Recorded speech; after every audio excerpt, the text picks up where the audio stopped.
This is Angelo John Lewis. This is an excerpt from an audio podcast interview with Reverend Yvette Flunder, who is a presiding bishop of the Fellowship of Affirming Ministries. Here, Reverend Flunder talks about a particular quality which unites all members of what I'll call subordinate groups, such as women, people of color, and LGBTQ people. It's the quality of being wounded, of being outside of the mainstream, the quality of being other. You know, I love this word othering, because I think those of us have been othered however we are. It sort of gives us a wound. Yes. That to some extent we have to, let's say, overcome in order to get to God, or to whatever everyone wants to call it. Can you say a little bit about that, maybe from the point of view of either from an African American or from a woman-loving person? Mm-hmm. So sometimes I refer to myself as a walking justice issue, because I embody all of this stuff at the same time. And there are times that I feel the wound deeply, both for myself and then vicariously for the people that I serve and serve with. And yes, there is a wound. And I think that we make and have to make decisions about what we're going to do with the ways that we've been wounded. And it's in some ways almost an either or. Either the wound wins or the wound works. And if the wound wins, essentially, and it takes from you, it zaps from you your joy and your purpose and your peace and your power, then the wound wins. And the people who wound you, the wounders, they also win. But if you can find a way to make your wound work, there's something very powerful that can come from wounds that nothing else can provide. I'm reminded of Paul's writing to the Corinthian church.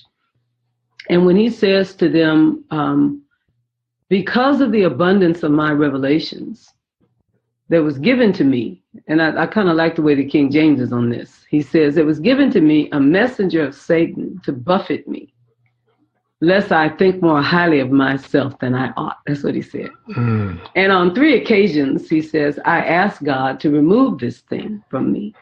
And essentially God said no. But what God said is, my grace is sufficient for you. My strength is made perfect in your weakness. Now, then there's a resolve, and I have lived this resolve. He said, therefore, I will glory in this infirmity, that the power of Christ may rest upon me. Because when I am weak, I am strong. There's something embodied in that suggests that this designer issue, he says a messenger, God gave me a messenger of Satan. I say that I am blessed to be born othered because I am empowered by my otherness.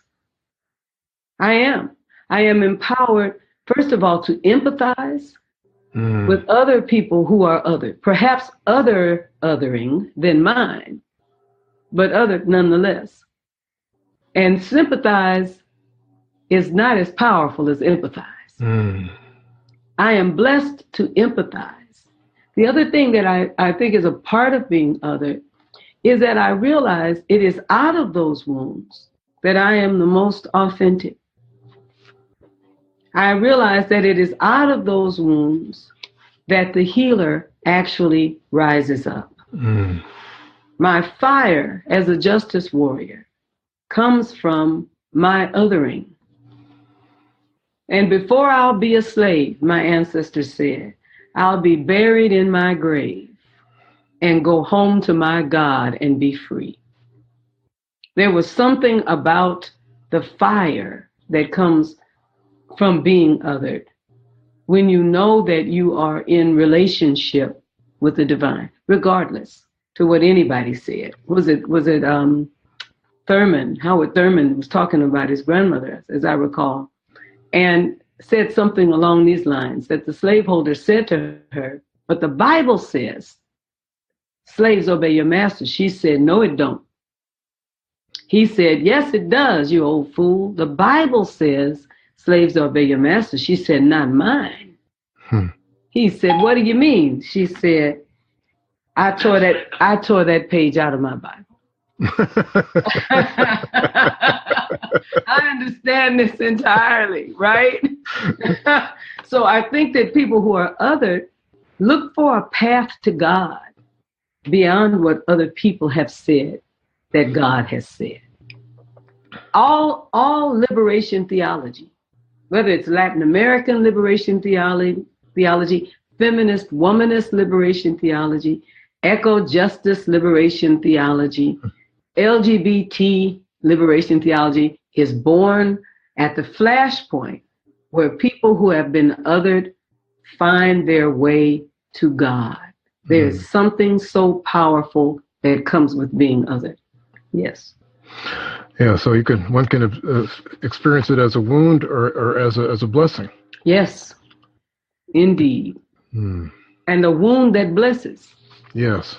Let me just say this. I've been, hurt before in my life, and I mean where I fall down, hurt my knees and hurt my elbows and stuff. I'm 63 years old now, so I have these miscellaneous areas on my body that have stories, where stuff happened. But one of the things that I can say about my wounds is that I have some scar tissue in some places where wounds have happened from the time I was a kid.